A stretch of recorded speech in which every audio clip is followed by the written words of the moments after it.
မိုးရွာပြီးနောက်နေနေတဲ့အရက်မှာမိုးရွာနေလားလို့လူတယောက်ကမေးတယ်။ဒီမိုးရွာနေတာကြာလာပြီ။အချိန်တန်ရင်တော့တိတ်သွားမှာပါ။ဒါပေမဲ့တစ်ချိန်ကအချစ်မိုးဆူရွှဲခဲ့ဘူးတဲ့ငါဟာအဲ့ဒီမိုးရီတွေကနေထွက်မလာနိုင်ခဲ့ဘူး။ငါရင်ထဲကမိုးဘယ်တော့မှမဆဲပဲတသေးသေးရွာနေခဲ့တယ်။လောကမှာအရာအလုံးကကိုယ့်ကိုကုစားပေးနေပါတယ်။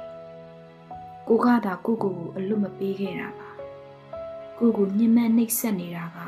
တခြားသူရဲ့စိတ်ခံစားချက်တွေမဟုတ်ပါဘူး။ကိုမစွန့်လွတ်နိုင်တဲ့ကိုဆွဲလန်းမှုတွေသာဖြစ်တယ်။လူတချို့ကကိုယ့်ရဲ့တောက်ပမှုကိုပဲအံ့ဩတတ်ကြတယ်။ကိုယ့်ရဲ့အချိန်ကာလကိုတော့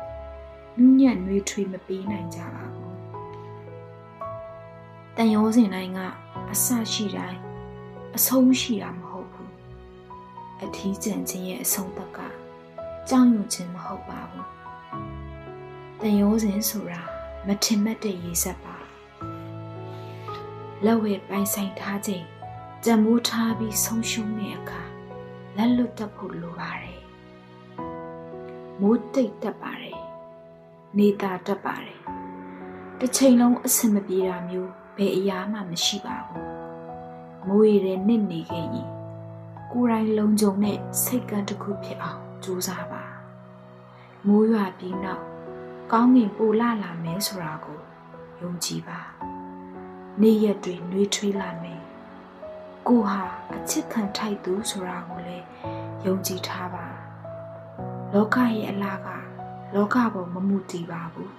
။ကိုယ်နှလုံးအိမ်ပေါ်မူတည်ပါတယ်။ရင်ထဲနေတာနေရင်မိုးရက်ဆိုတာမရှိပါဘူး။မိုးဆက်မိုးခွဲတဲ့ပျော်ပျော်ရွှင်ရွှင်ဖြတ်တန်းရဲပြီးဆောင်းရဲ့ပူနွေးတဲ့နေရာကိုလည်းပွေဖက်ရဲပါစေ